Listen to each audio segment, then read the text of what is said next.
নমস্কার, চাঁদনি চ্যানেলে আপনাদের স্বাগত জানাই। আজ আপনারা শুনছেন একটি অসাধারণ গল্প, রাজমুকুট।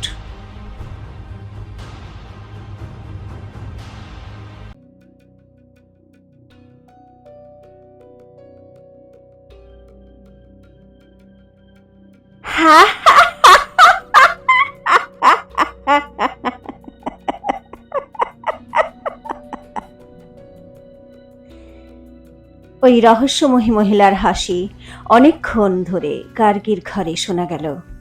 গার্গী চুপচাপ ওর সব কথা শুনল আর কুটিল হাসির সঙ্গে বলল, শান্ত হও অম্বিকা, না হলে তোমার মানসিক ভারসাম্য আরো খারাপ হয়ে যাবে। সবিতা, অম্বিকাকে একটু ওর ওষুধটা দিয়ে দাও। অম্বিকা নামের ওই মহিলার হাসি থেমে গেল। ও অদ্ভুত দৃষ্টিতে গার্গীকে দেখতে লাগলো। গার্গীর ইশারা পাওয়া মাত্রই সবিতা একটা রূপোর পাত্র থেকে কিছুটা সুরা পেয়ালায় ঢেলে একটা ওষুধ তার মধ্যে মিশিয়ে দিল। এদিকে এসো অম্বিকা, বসো এখানে। গার্গী অম্বিকার হাত ধরে একটা আসনে বসালো। সবিতার হাত থেকে ওই পেয়ালাটা নিয়ে বলল, নাও অম্বিকা, এই ওষুধটা খেয়ে নাও, এতে তোমার মন শান্ত হয়ে যাবে। অম্বিকা দ্রুত ওই পেয়ালা নিয়ে এমন ভাবে ধরল যেন এর জন্যই অপেক্ষা করছিল। তারপর এক নিঃশ্বাসে পেয়ালা খালি করে ফেলল। অম্বিকা দ্রুত শ্বাস নিল। তারপর কিছুক্ষণের মধ্যেই ও শান্ত হয়ে গেল। তা দেখে গার্গীর ঠোঁটে একটা কুটিল হাসির রেখা দেখা গেল। রাজমাতা, হঠাৎ অম্বিকা ধীরে বিড়বিড় করল, আমি আপনার কাছে ক্ষমা চাইছি। এই কিছুক্ষণ আগে আমি আপনার সঙ্গে খুব খারাপ ব্যবহার করেছি। ওসব ভুলে যাও অম্বিকা, গার্গী হেসে বলল। না তুমি আমাকে কিছু বলেছ, আর না আমি কিছু শুনেছি, কিন্তু আমি এটা জানতে চাই তুমি এখন কোথা থেকে আসছো। অম্বিকা প্রথমে একবার নিজের দিকে তাকালো, তারপর তাড়াতাড়ি নিজের পোশাক আর চুল ঠিক করতে লাগলো। অম্বিকাকে দেখে মনেই হচ্ছিল না যে ও সেই মহিলা যে একটু আগে গার্গীকে শাস্তি ভোগ করার অভিশাপ দিচ্ছিল। অম্বিকা ইতস্তত করে বলল, এখন আমি আর আপনাকে কি বলবো রাজমাতা। আম্রপালির মহলে আমাকে পাঠানোর পর আপনি আর আমার খবরই নেননি। আমি আপনাকে কত চিঠি এই বিক্রমগড়ে পাঠিয়েছিলাম, কিন্তু কোনো জবাবই পাইনি আমি। তাই তাই আমি চলে এলাম। গার্গী একটা দীর্ঘশ্বাস নিয়ে বলল, আমি নিজেই অনেকদিন এখানে ছিলাম না অম্বিকা। আমি রানীগড়ের রাজমহলে ছিলাম, তারপর আমাকে এখানে আসতে হলো। কিন্তু যখন থেকে এখানে এসেছি তখন থেকে অবস্থা আরো খারাপই হচ্ছে। আমি জানতে পেরেছি রাজমাতা। অম্বিকা চিন্তিত হয়ে বলল, আপনার পাটরানী উর্বশী আর নেই। মোহিনীকেও মরকুমার শাস্তি দিয়েছে, আর ওই শশীকলা, আর আমার প্রিয় শশীকলা, রে আমার প্রিয় শশীকলা, ও কত বিশেষ প্রিয় ছিল আমার কাছে। ওকে তো আমি কোলে পিঠে করে মানুষ করেছি। ও নিজেও আমাকে কত ভালোবাসতো। ও তো কখনো আমাকে দাসী বা সেবিকা ভাবেইনি। ও বেচারি। ও এই কথা শুনতে শুনতে হঠাৎ গার্গীর মনে একটা খেয়াল এলো। ও মনে মনে বলল, শশীকলা আর মোহিনীর কিন্নর অবনীর হত্যার দোষারোপ এখনো চন্দ্রাবতী আর অগ্নি সিংয়ের উপরে আছে, আর ওরা দুজন এখনো নিজেদের নিরপরাধ প্রমাণ করতে পারেনি। একথা ভাবতে ভাবতে গার্গীর মুখে একটা কুটিল হাসি দেখা গেল। শোনো অম্বিকা, ও খুব নরম স্বরে বলল, তুমি এখন থেকে আমার সঙ্গেই থাকবে, যেমন আগে থাকতে। আর আমি তোমার প্রিয় শশীকলার হত্যাকারীকে শাস্তি দিয়েই ছাড়ব। চলো, এখন চোখের জল মোছো আর যাও, গিয়ে বিশ্রাম করো।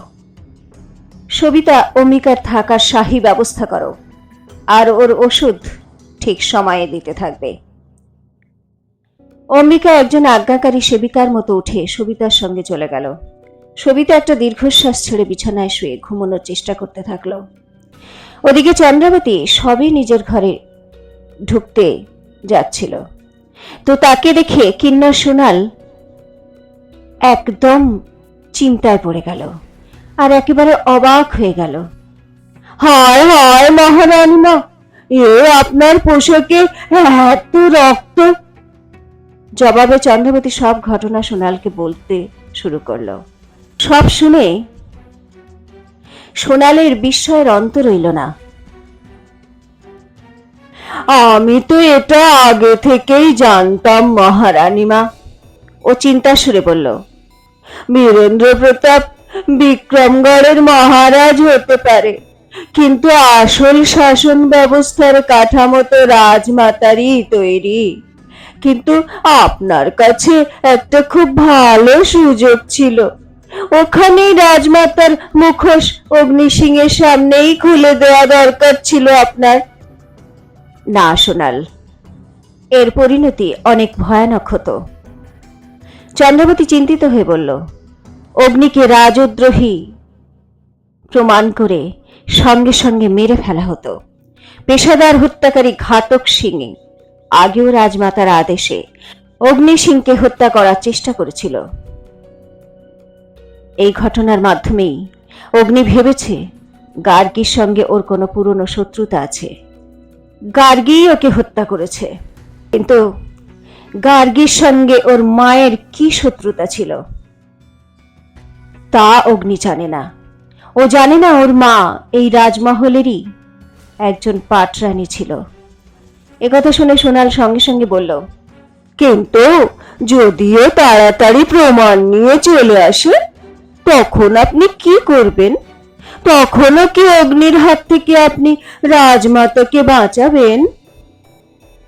তখন আর আমাকে কিচ্ছু করতে হবে না সোনাল, চন্দ্রাবতী গভীর শ্বাস নিয়ে বলল। রাজমাতার আসল রূপ সবার সামনে এসে যাবে। ওর যা পরিণতি হবে তা ওর ভাগ্য ঠিক করে দেবে। কিন্তু হ্যাঁ, এটা ঠিক যে আমি অগ্নি সিংকে ওর অধিকার দেওয়ার জন্য ওকে সাহায্য নিশ্চয়ই করব। বিক্রমগড়ের শাসন ব্যবস্থায় ওরও অধিকার আছে। একথা বলে চন্দ্রাবতী হতাশ হয়ে গেল। সোনালও চুপ করে ওকে দেখতে থাকলো। হো, আমার উপর অভিমান করে চলে গেছে সোনাল, চন্দ্রাবতী দুঃখের স্বরে বলল। তুমি ছাড়া আর আর তো শুধু ওই ছিল যার উপর আমি ভরসা করতে পারি, যে আমার সৎ সঙ্গী ছিল। কিন্তু ওর এটা সহ্য হলো না যে আমি নিজেকে বীরেন্দ্র প্রতাপের হাতে তুলে দিতে চলেছি। কিন্তু আমি কি করব সোনাল?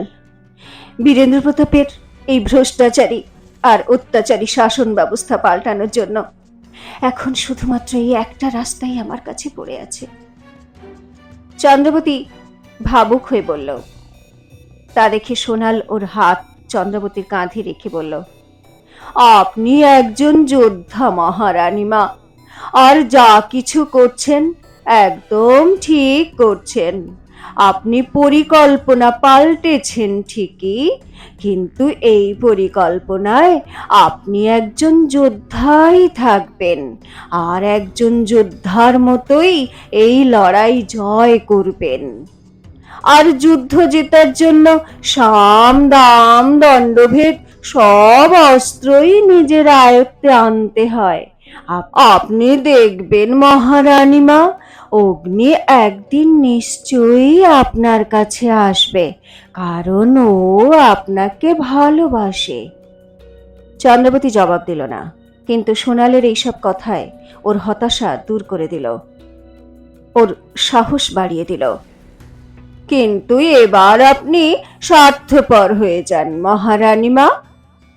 তখনই ওকে পরামর্শ দিয়ে বলল সোনাল, কোথাও এমন না হয় যে আপনি শুধু অন্যের অধিকারের জন্যই লড়াই করতে থেকে যাবেন আর নিজের উদ্দেশ্য পূরণ করতেই পারবেন না।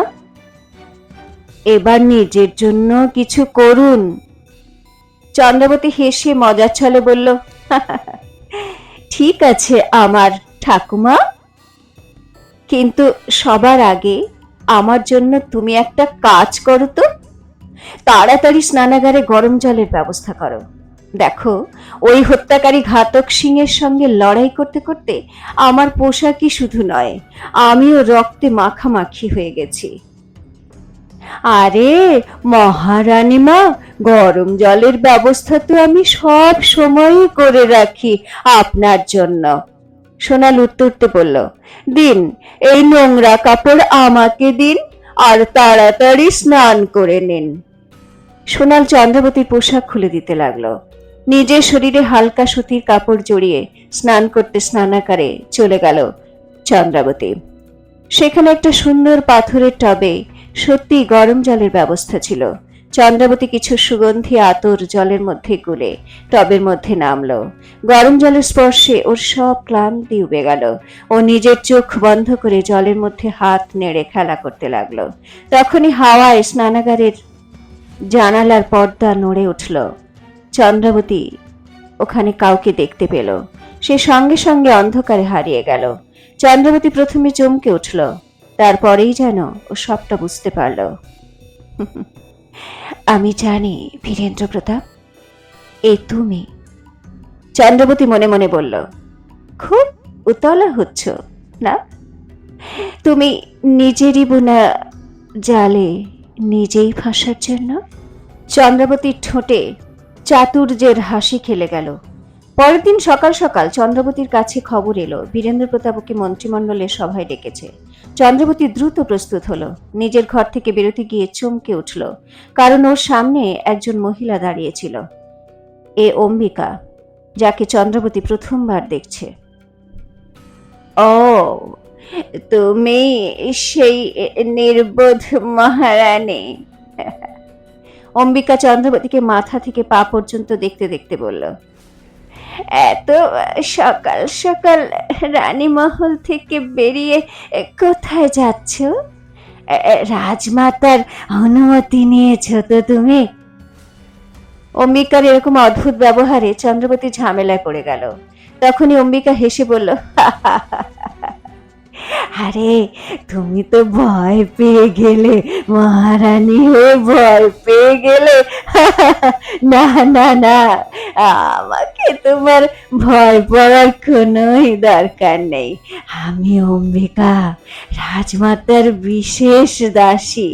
গত 25 বছর ধরে আমি আমি ওনার সেবা করছি। আর যখন তুমি রাজমাতা হয়ে যাবে, তখন আমি তোমারও সেবা করব। চন্দ্রাবতীর এইসব শুনে খুব ঝটকা লাগলো। ও একটু গভীরভাবে অম্বিকাকে দেখতে লাগলো। তখনই গলির মধ্যে দিয়ে সবিতা আস্তে আস্তে বলল, অম্বিকা, এই নাও তোমার ওষুধ, খেয়ে নাও। ওষুধের নাম শুনতেই অম্বিকা গম্ভীর হয়ে গেল। সবিতা ওর হাত ধরে ওখান থেকে নিয়ে যেতে যেতে বলল, না বলে নিজের ঘর থেকে বেরিয়েও না অম্বিকা, জানো না এখানে অনেক বিপদ আছে। তখনই সোনাল চন্দ্রাবতীর কাছে এসে বলল, চিন্তা করবেন না মহারানী মা, এই অম্বিকার মাথায় না একটু গন্ডগোল আছে। কাল রাতেই রানী মহলে এসেছে, রাজমাতার পুরনো দাসী। আর সোনাল বলতে বলতে চুপ করে গেল আর ঘাবড়ে গিয়ে এদিক ওদিকে দেখে নিল। চন্দ্রাবতী আরো গভীর চিন্তা করতে লাগলো। কি হলো সোনাল? ও জিজ্ঞাসা করতে সোনালোকে একটা কোনায় নিয়ে গিয়ে ফিসফিস করে বলল, অনেক বছর আগে একটা উড়ো খবর শুনেছিলাম মহারানীমা। মহারাজ বীরেন্দ্র প্রতাপ রাজমাতা গার্গীর সন্তান নন। উনি একজন দাসী এই অম্বিকার কোলেই নাকি জন্ম নিয়েছেন। হতে পারে এটা উড়ো খবর, সত্যি বা মিথ্যা কে জানে। চন্দ্রাবতীর মাথায় যেন বাজ পড়ল। ওদিকে বীরেন্দ্র প্রতাপ নিজের ঘরে কিছু বিশেষ মন্ত্রীদের নিয়ে বৈঠক ডেকেছিল। কিছুক্ষণের মধ্যেই চন্দ্রাবতী ঘরে প্রবেশ করল। প্রণাম মহারানীমা। সব মন্ত্রীরা চন্দ্রাবতীর সম্মানে উঠে দাঁড়িয়ে অভ্যর্থনা জানালো। চন্দ্রাবতী ওর মুখে একটা পাতলা ঘোমটা দিয়ে রেখেছিল, সেটা ও সৌন্দর্যকে আরো রহস্যময়ী করে তুলেছিল। বীরেন্দ্র প্রতাপ ওকে হাঁ করে দেখছিল। চন্দ্রাবতী গাম্ভীর্যের সঙ্গে বীরেন্দ্র প্রতাপের পাশের আসনে গিয়ে বসল। আজ প্রথমবার ও সসম্মানে বীরেন্দ্র প্রতাপের মহারানী হয়ে ওর পাশে বসেছিল। ও একবার সব মন্ত্রিমণ্ডলের দিকে তাকিয়ে বলল, মহামন্ত্রীকে এই বৈঠকে ডাকা হয়নি? একজন মন্ত্রী বলল, বলা হয়েছে মহারানী মা, এতক্ষণে তো ওনার এসে যাওয়াই উচিত ছিল।